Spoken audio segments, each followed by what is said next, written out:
Assalamualaikum warahmatullahi wabarakatuh. Waalaikumsalam. Wow. Aku udah lama nggak berdiri di depan kalian ini. Aduh. Kayak apa? Ya. Gimana Oke, tadi? Jadi terima kasih teman-teman wartawan karena udah mau menunggu dari pagi. Setia ya. Setia banget di depan. Tadi bapak-bapak polisinya juga ternyata udah comeback. Udah pulang ke asalnya, ke Serang, nggak tahu kenapa tiba-tiba dia pulang. Gue juga bingung. Tapi ya mungkin dia lelah. Apalagi? Ya nggak mau banyak komentar sih, kan kalian juga sudah menyaksikan dari jam 3 pagi. Nikita telepon saya dan kalian yang sudah datang tahu masalahnya apa. Nikita udah sempat bicara juga kan di sosial medianya. Saya hanya berpikir bahwa ini adalah kesalahan informasi atau apa ya, kurang komunikasi antara satu dengan yang lain gitu. Tapi apapun saya yang selalu saya yang selalu ada di samping Niki untuk menasehati Niki dalam hal apapun. Saya hanya mengatakan hari ini saya sangat prihatin dengan apa yang Niki terima, perlakuan yang Niki terima hari ini. Saya hanya prihatin. Mudah-mudahan ini tidak terjadi lagi karena ini bukan masalah besar. Kita semua seluruh Indonesia sudah tahu di mana kita sudah mempunyai sosial media. Kita jangan baper gitu nggak? Kita jangan baper, apalagi laporannya kalau nggak salah kan tentang ya menurut saya tidak pantas lah diperlakukan seperti ini. Tapi kan sudah komunikasi ya, sudah bapak-bapak polisi juga sudah mengerti bahwa Niki akan kooperatif datang, tentunya tidak dengan penjemputan paksa seperti tadi. Itu sih. Tapi kaget jadi ketika lu malam di Kaget karena datangnya jam 3. Jadi yang ngebuka itu Yati, pembantu yang satu lagi. Terus Yati bilang dia dipaksa, terus dia didorong, pintu dibuka paksa gitu. Terus karena yang di rumah nggak berani bangunin, emang nggak ada yang berani bangunin kalau lagi istirahat kan. Ini bangunin adek Lintang. Terus Lintang ke bawah, Lintang malah dimarah-marahin sama bapak-bapak polisi, ada juga poluannya gitu kan. Akhirnya karena Lintang nggak bisa handle, Lintang bangunin saya gitu. Saya pikir ketinggalan pesawat karena hari ini kan langsung ke Semarang nih, ya kan, pesawat jam 8. Itu udah kayak kebakaran set jenggot kan. Wah, telat nih gitu. Ternyata enggak, si Tete Hati bilang, "Madam, di bawah banyak polisi," katanya gitu kan.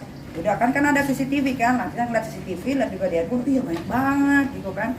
Terus akhirnya ya mau nggak mau harus turun kan. Kalau diem aja kan juga nggak enak gitu. Turun baik-baik, nanya gitu. Pas buka pintu, itu udah ke kamera semua handphone, udah pada ngerekam gitu kan. Asa kan makin bingung gitu. Ini apa maksudnya? Saya dapat surat penahanan apa penangkapan gitu, paksa lah. Kenapa gitu kan? Ya udah terima surat panggilan sudah, bilang gitu kan. Tapi maksudnya surat panggilan ini pun menurut Niki yang sering dilaporin polisi ya, ini tidak wajar. Karena dalam 1 minggu surat laporan polisi itu panggilan polisi itu datang tuh 12 kali. Gitu. 12 kali dalam 1 bulan. Ini kan dilaporin tanggal 16 Mei. Dilaporin tanggal 16 Mei. Ini cepet nih. Siapa? Sama Dito Mahendra. Kalian tau lah, ya kan? Sama Dito Mahendra dilaporin tanggal 16 Mei. Kalau prosedurnya nggak bisa dong kucuk-kucuk langsung dipanggil, ya kan? Udah didiemin. Pokoknya 16 Mei terus datang panggilan itu pertama tanggal 25 apa 28 panggilan pertama. Udah nih karena nggak bisa ya kan, karena lagi latihan tinju harus fokus segala macam dan itu kan jauh di Sengkang. Habis itu saya nggak bisa datang. Besok bukan nunggu 2 hari ya, besok datang lagi surat panggilan. Besok datang lagi surat panggilan. Tuh, jadi semua tuh alhamdulillahnya semua terekam di CCTV gitu. Jadi bukan sekedar ngomong doang ya. Jadi nanti takutnya dibilang ini kita membacok doang. Enggak, gue berantem aja berani kan, boxing aja gue menang. Nah terus habis itu gara-gara di sini udah nggak digubris, dia pergi ke Pak Rete yang tadi nganterin surat panggilan juga. Pak Rete juga diganggu gitu. Pak Rete dikirimin PRT dikirimin surat panggilan juga ke sana, surat panggilannya jadi ke sana, jadi makin gak nyambung gitu. Pak RT-nya juga dapat surat panggilan untuk saya itu 3 kali. Itu kan makanya gue bingung kenapa jadi ke Pak RT gitu kan, makin gak nyambung. Terus terakhir datang lagi surat panggilan, nggak tahu dia cara ngasihnya gimana, pokoknya ada surat panggilan. Ini Nggak terima Niki kan? Nggak terima. Polisi tiba-tiba nganter tiap hari ke rumah panggilannya, polisi loh yang nganter langsung dari Serang. Tiap hari sampai dicari rumah Pak RT, itu kan udah nggak wajar. pasal-pasalnya yang diterapkan juga nggak wajar. Saya nggak pernah kenal Dito, tapi Dito pasti kenal saya karena dia pernah ngirimin bunga mengatasnamakan Askara Prasadia Arsono. Kalau kalian tahu dulu yang nayangin SCTV pertama kali, kalau nggak salah itu di gosip apa gitu. Tapi karena dia minta klarifikasi saya nggak mau. Ya udah, terus habis itu rumah saya dicoret. Habis itu salon kita berdua Beauty Head itu kena coret. Itu confirm ya, Itu karena confirm. karena yang melakukan sudah mengakui kalau disebut sama Ya. saudara.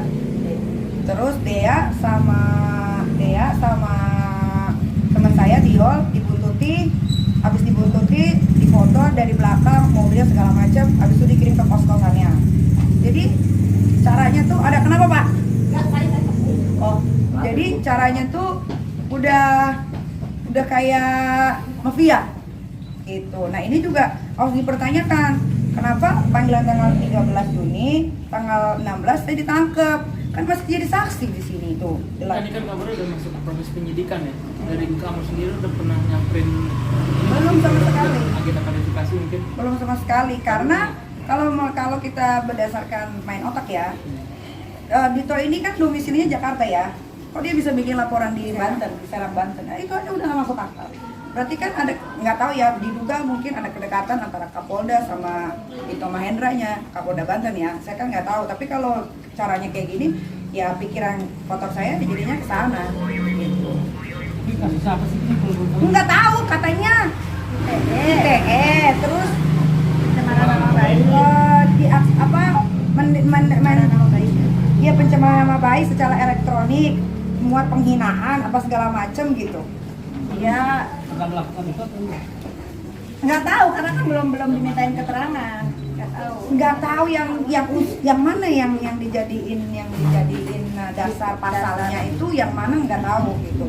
Karena kalau undang-undang ITE itu kan bukannya dari Bapak Kapolri Sigit itu harus ada mediasi ya, ya kan? Nggak boleh dong, masa jam 3 datang 12 orang loh, Malah mau ditangkap ya. malah mau ditangkap, dia bilang saya udah dapat surat penangkapan secara paksa, ada videonya. Ini kita polisi tadi udah kasih bantahan juga terkait tudingan lo yang masuk ke pekarangan. Rumah Kan tanpa ada izin. videonya lah. Ini masuknya kemana kalau udah sampai ke sini? Oke. Kalian masuk kemana? Saya tanya. Ini di Kalian mana? Masuk kemana? Lah itu videonya di mana? Dia kan lagi sama polisi itu. Sampai naik ke situ. Ini kan sampai didobrak. Terus Ini ada didobrak. pengerusakan juga kabarnya. Ini juga dirusak nih. Oh jendelanya itu. Ini dirusak tuh. Oke. Pemaksaan masuk ke dalam gitu. Kan ada videonya. Ada semua. Kan makanya saya bilang sama Pak polisinya, Pak jangan begitu. Di rumah saya ini setiap minggu ada CCTV, nggak percaya. Itu CCTV. Itu CCTV. Depan 2 CCTV. Jadi terkait bantahan itu nggak benar ya? Ya kan Bapak itu aja Enggak. Simpelnya gini. Kalian ada di mana ini sekarang? Rumah Niki. Kalian yang Pekarangan, di ya? video Niki ada di mana? Di rumah Niki. Berarti di mana? Ya udah. Ditanya apa? Itu tadi ada bantahan dari Ya, nah maksudnya apapun yang kita lakukan itu dia pasti mempertanggungjawabkan semua perbuatannya. Mudah-mudahan ini menjadi komunikasi yang lebih baik lagi antara Polres Serang dengan Nikita ke depannya. Ya, Iya, iya.